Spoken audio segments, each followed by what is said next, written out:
Oh, the first meal I've ever cooked. One of those 1990s frozen meals, like the ones that had like the little penguin on it, or so microwave that. I don't know if you consider that cooking, but that's my first meal.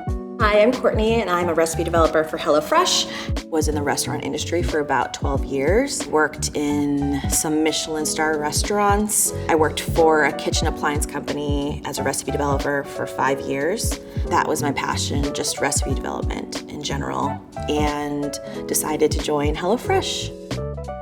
Short ribs and wine is one of my favorite things to cook. The best part is when company comes over, they can smell it when they come in and it makes them excited to eat.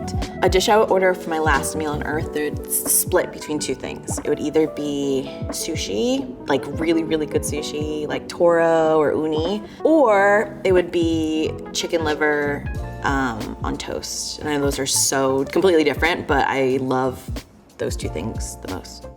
I love developing recipes. It's my passion. I love people enjoying my food.